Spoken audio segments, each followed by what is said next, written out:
Hai sis, halo Bapak Ibu, teman-teman semuanya, anak-anak Mama Ira. Hai. Kayak jauh gitu ya. Kayak jauh ya, padahal ada ya paling 10 jengkal lah gitu ya. Gimana kabarnya semua hari ini? Happy? Senang? Bahagia? Alhamdulillah. Semakin sehat, yang sakit cepat sembuh. Ya, yang baru bergabung, selamat bergabung. Terima kasih lo udah subscribe Mama Ira. Yang belum, sekarang dong subscribe ya. Biar kita bisa ketemu tiap hari. Ya. Biar lihat muka kita gitu sambil belajar. Ya nggak sih? Ya nggak sih, Hai? Iyalah, jadi ibu pintar. Jadi ibu pintar. Jadi perempuan ya. Indonesia yang membanggakan. Iya kan? Jadi benar. harus smart. Smart. Oke, kita mencoba mencetak perempuan-perempuan smart. Ya. Walaupun kita sendiri berusaha untuk tetap selalu smart gitu kan, karena kita juga belajar sambil menyontek. Loh, kan usaha tuh bisa dengan cara apapun selama itu baik dan positif. Ya nggak? Kita bisa lakukan itu. Apalagi sekarang kemajuan teknologi ya kan, tinggal buka internet browsing apa segala macam.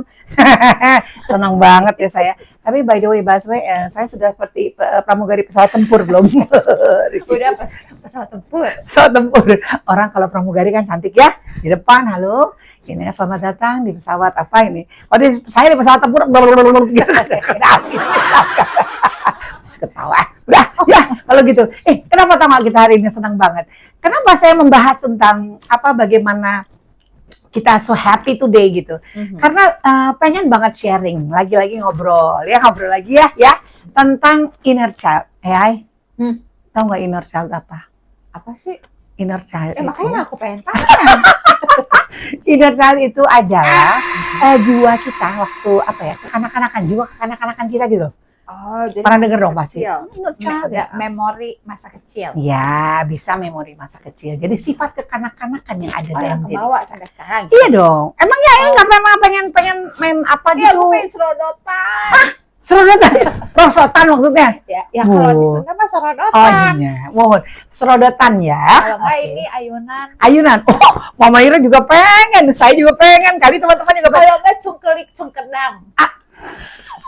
Apaan tuh cungkelik cungkedang? Oh, timbangan itu apa? Oh, timbangan yang main itu jungkat-jungkit, iya kan? Cuman kalau saya naik jungkat-jungkit dari jauh, jungkat-jungkitnya langsung teriak pahit. Atas. Gak ada lawannya. Gak ada yang mau ngelawan.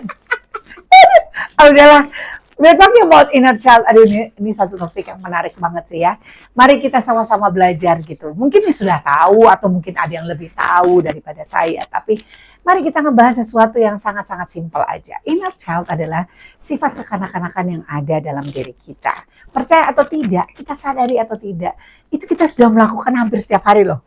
Percaya apa enggak? Misalnya gini, kayak saya minum air es. Misalnya gitu ya, minum air es itu kan misalnya ada es batu gitu kan. Coba kalau orang tua kalau yang minum yang benar gimana coba? Minum biasa enak gitu. Ini enggak sekarang. Gitu kan? Itu tanpa kita sadari mimik kita kayak anak-anak gitu. Kayak zamannya kita masih kecil gitu loh. Atau kita pengen ngelihat ayunan yang kayak tadi kamu bilang, refleks aja gitu. Wah, enak nih. Cuman kan kita udah ngebayangin. Padahal ngeri-ngeri.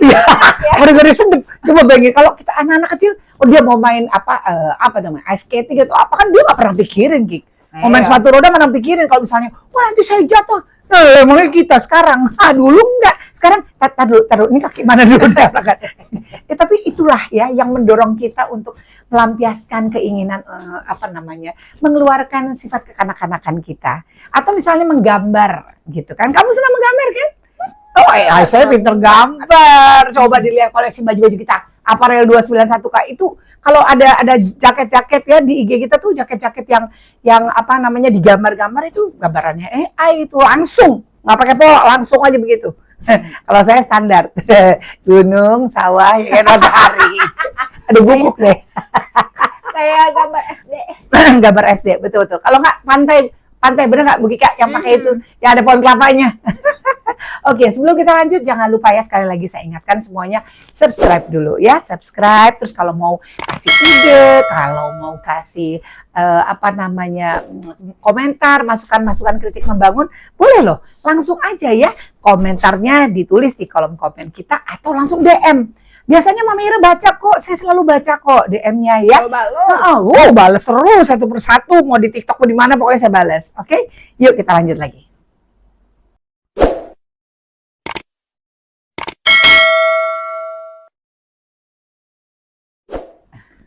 Yuk, seperti yang tadi saya udah ngobrol semuanya, mari kita ngebahas tentang inner child. Ngobrol aja ya sekali lagi. Yang bagus diambil, dicatat juga boleh, diingat-ingat juga boleh, diberitahukan kepada teman-teman, di-share juga boleh. Ya, oke. Yang pertama, dalam inner child itu atau apa namanya masa lalu ya, kita tuh pasti pernah mengalami namanya trauma.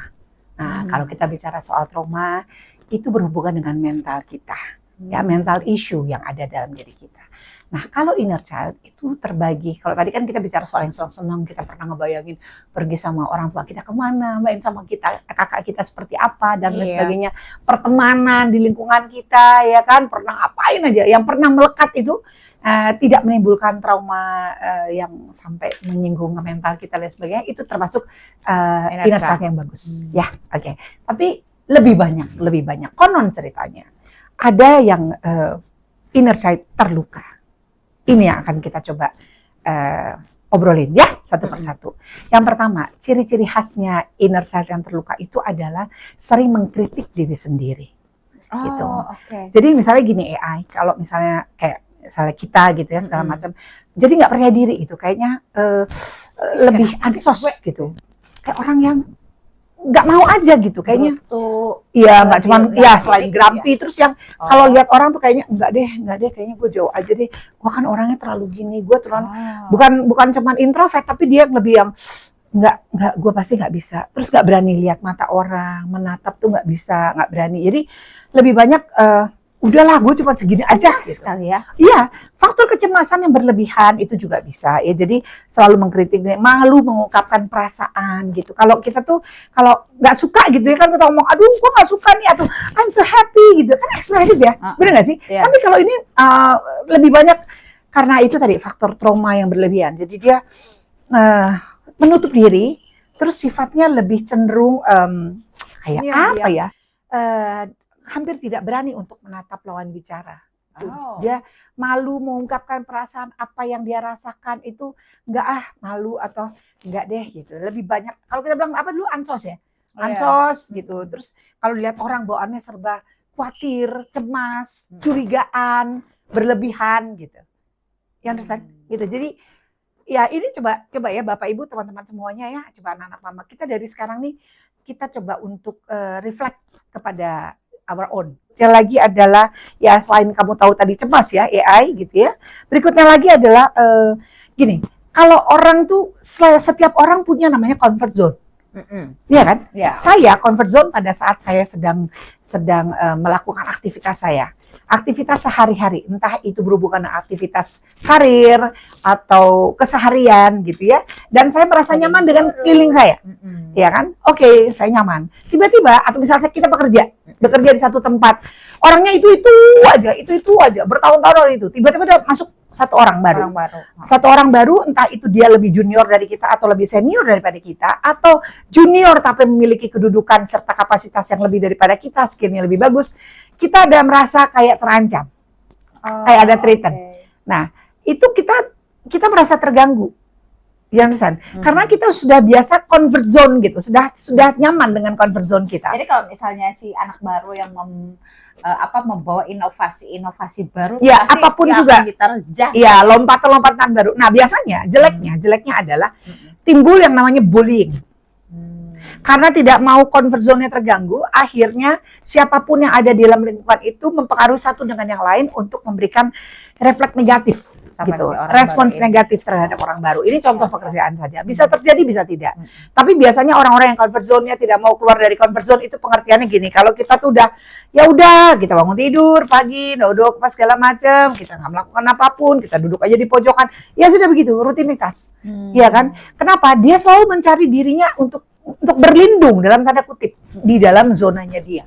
Makanya dia tidak mau keluar daripada situ. Dia tidak mau menghadapi apapun tantangan di luar sana. Dia lebih senang diam aja di teritorial dia aja gitu. Bukan teror teritorial. Gitu ya. Jadi seperti itu ya. Jadi comfort zone. Berikutnya lagi karena tadi kan kamu sudah menyebut namanya PD ya Kik ya, tidak percaya diri. Biasanya orang-orang yang memiliki inner child dengan bentuk trauma terluka, jelas dia tidak percaya diri. gini, kalau inner child, saya kembalikan lagi ya, saya sedikit mundur gitu.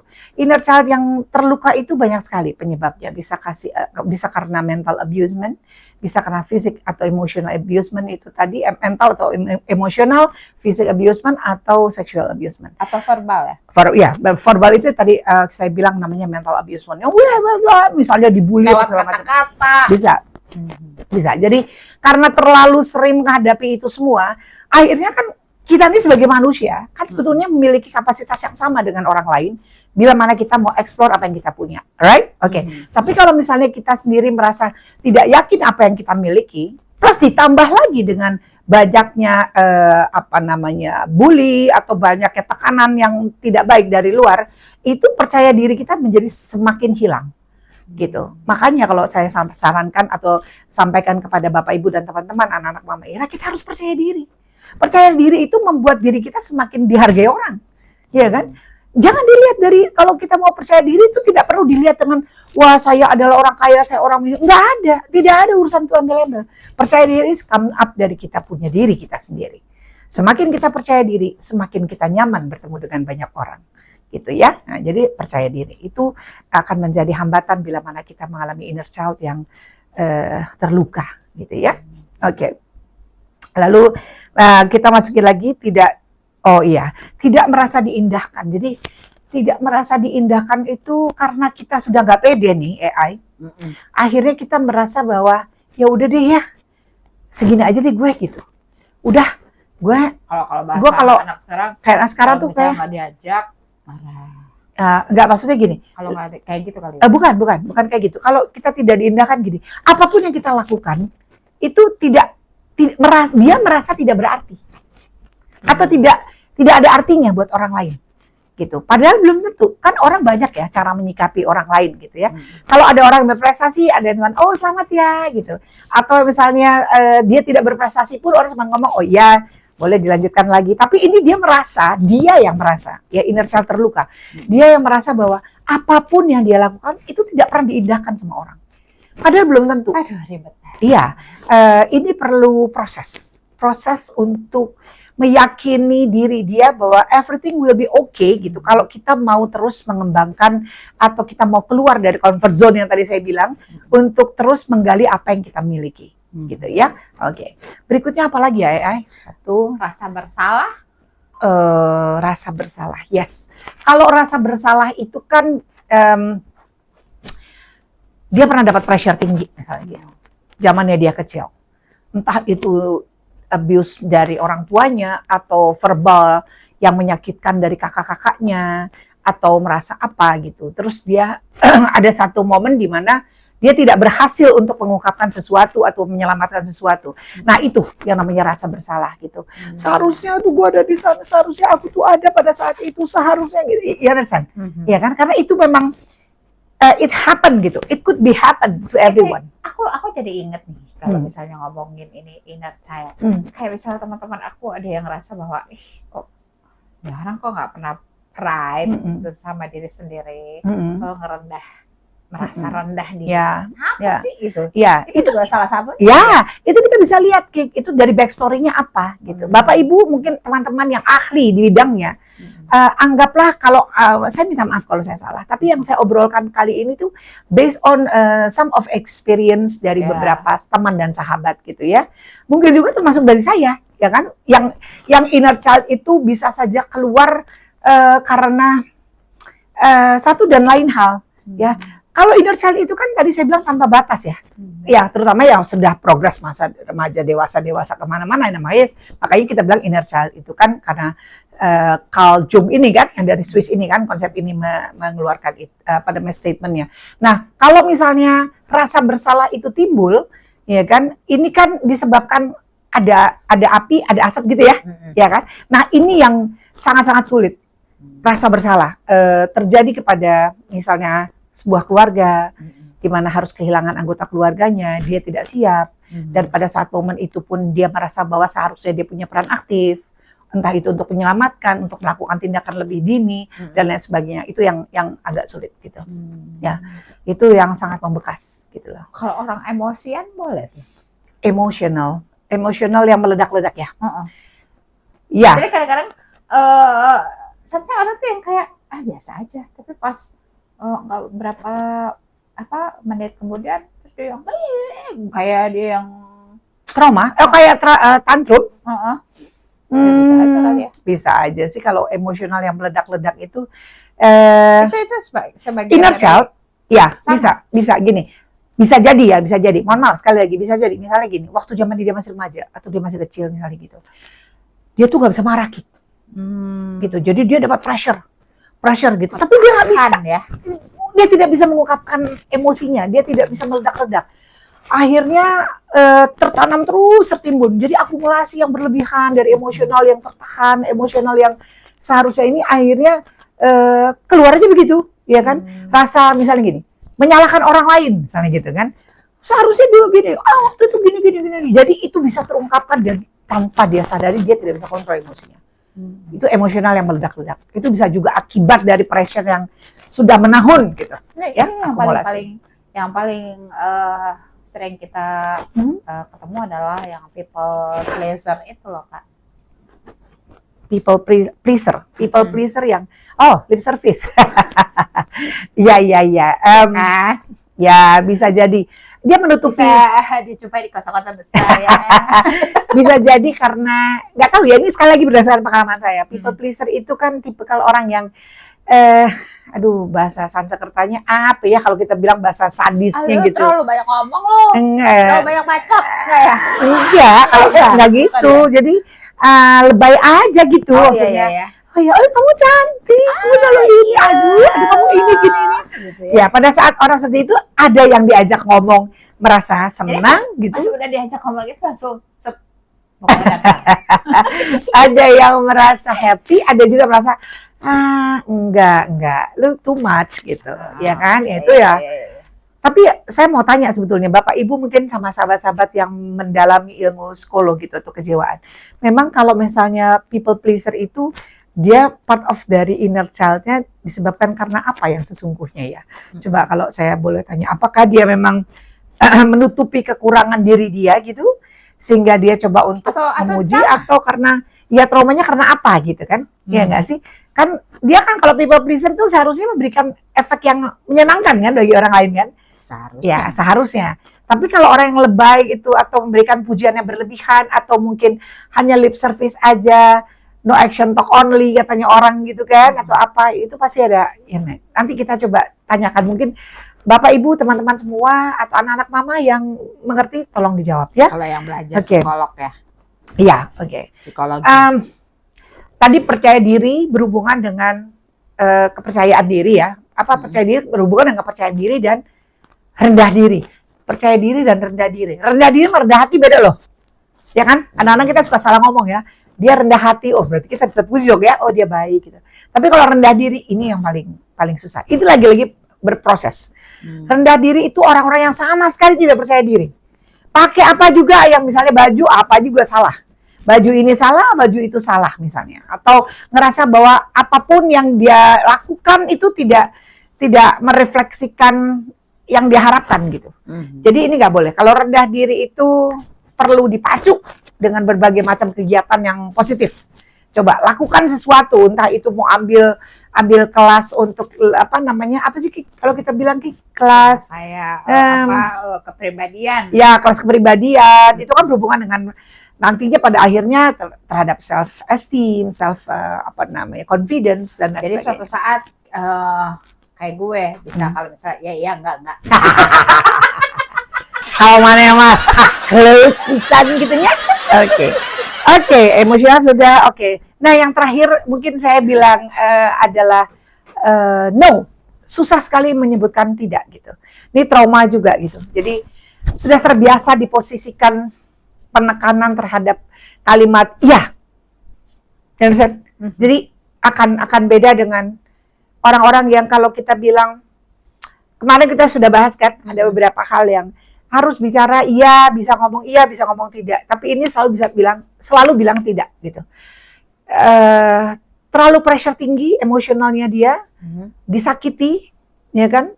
Gak boleh mengeluh, tidak boleh melaporkan, tidak boleh banyak ancaman, banyak treatment, sehingga dia tidak berani ngomong tidak gitu. Atau sudah sudah melekat habis gitu dalam kepalanya dia. Ya, oke.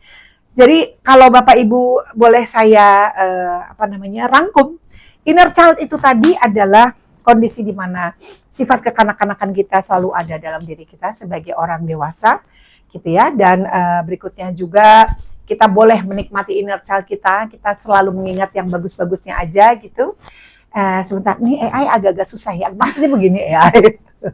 Oke, ya yang bagus-bagusnya aja deh kita pikirin ya.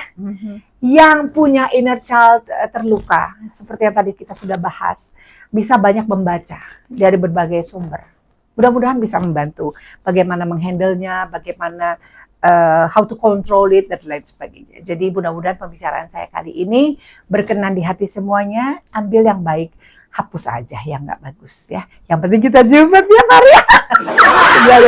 Jangan lupa subscribe. Dia nggak mau ayunan udah teriak jauh pahit. Subscribe, like, comment, and share. Irama is so for real because this is real. Sampai ketemu besok. Assalamualaikum warahmatullahi wabarakatuh. Bye bye. Wassalam.